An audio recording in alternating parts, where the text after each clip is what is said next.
বুক চিরে দেখাবেন ওনার বুকের ভেতরে রাম লক্ষ্মণ সীতা বাস করে। হ্যাঁ, উনি স্পিকারের কাছে যাবেন, উনি কাকে আসল বলবেন কাকে নকল বলবেন, নিজের দলের লোক, নিজের সিম্বলে জেতা। কাল অব্দি হয়তো বলতো দাদা কাকু এসব বলতো, তাকে বলবে এখন নকলি মাল, সেটা ওদের ব্যাপার, এখানে আমি কি বলবো। অভিষেক বন্দ্যোপাধ্যায় তিনি ইতিমধ্যেই দিল্লি পৌঁছলেন, যে তথ্য ইতিমধ্যেই সামনে আসছে, অভিষেক বন্দ্যোপাধ্যায় তিনি ইতিমধ্যেই দিল্লি পৌঁছলেন। স্পিকার ওম বিড়লার সঙ্গে আজকে তার দেখা করার কথা রয়েছে এবং ইতিমধ্যেই তিনি দিল্লি পৌঁছেছেন বলেই খবর পাওয়া যাচ্ছে। অভিষেক বন্দ্যোপাধ্যায় তিনি ইতিমধ্যেই দিল্লি পৌঁছেছেন। স্পিকার ওম বিড়লার সঙ্গে তার আজকে দেখা করার কথা রয়েছে এবং সেই মতো তিনি দিল্লি পৌঁছেছেন। যেদিন তৃণমূলের বিদ্রোহী সাংসদরা এনসিপিআইতে যোগ দিতে চেয়ে স্পিকারকে চিঠি দিতে গিয়েছিলেন, তার আগে সাগরিকা ঘোষ, কীর্তি আজাদ গিয়ে চিঠি দিয়ে এসেছিল অভিষেক বন্দ্যোপাধ্যায়ের, এবং আজকে অভিষেক বন্দ্যোপাধ্যায় একেবারে তিনি আজ স্পিকারের সঙ্গে দেখা করবেন, সেই মর্মে তিনি ইতিমধ্যেই দিল্লি পৌঁছে গিয়েছেন। আজ বিকেলেই তার লোকসভার অধ্যক্ষ ওম বিড়লার সঙ্গে দেখা করার কথা রয়েছে।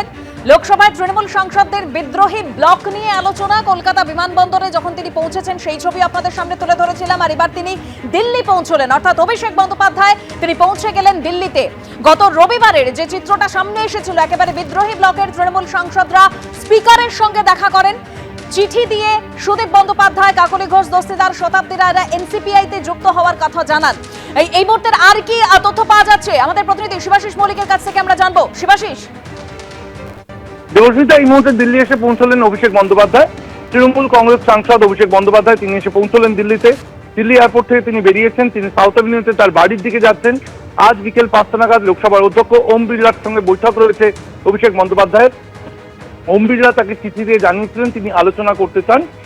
ঘটনা যেখান থেকে সূত্রপাত আমরা জানি, গত 2 সপ্তাহ ধরে তৃণমূল কংগ্রেস পরিবারে একটি বিদ্রোহ চলছে এবং বিধানসভার পর লোকসভাতে ছড়িয়েছে সেই বিদ্রোহের আঁচ।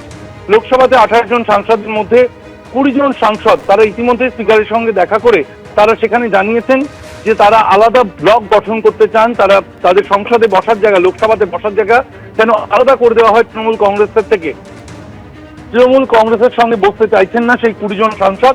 তৃণমূল কংগ্রেসের তরফ থেকে, কালীঘাট তৃণমূলের তরফ থেকে অভিষেক বন্দ্যোপাধ্যায় সেই চিঠি লিখে জানিয়েছিলেন স্পিকারকে গত রবিবার, এরকম যদি কোনো ব্লক গঠনের আবেদন আসে তাহলে যেন তার সঙ্গে কথা বলে তারপরই সিদ্ধান্ত নেন লোকসভার অধ্যক্ষ ওম বিড়লা।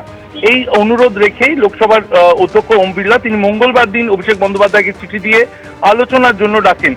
সামান্য ব্যস্ততার জন্য বুধবার তিনি যেতে পারেননি। শেষ পর্যন্ত ওম বিড়লা তার আবেদনে ফের একবার সাড়া দিয়ে শুক্রবার অর্থাৎ আজ বিকেল 5টা নাগাদ তাকে সংসদে গিয়ে দেখা করতে বলেন অধ্যক্ষের সঙ্গে।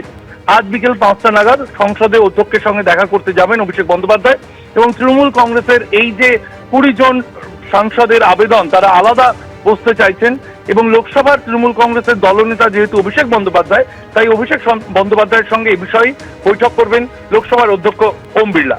ধন্যবাদ শিবাশিস। অভিষেক বন্দ্যোপাধ্যায় কোন ফ্লাইটে গেছেন সেটা যাত্রীবাহী সাধারণ বিমান না চার্টার বিমান বা কোনো বিশেষ বিমান আমি বলতে পারবো না। এখন এই বিষয়ে আমি কথা বলার কেউ নই, কিন্তু পার্টির খরচা করে যদি কেউ বিমান ভাড়া করে গিয়ে থাকে তাহলে আমি কোনো মতে সেটা সমর্থন করছি না।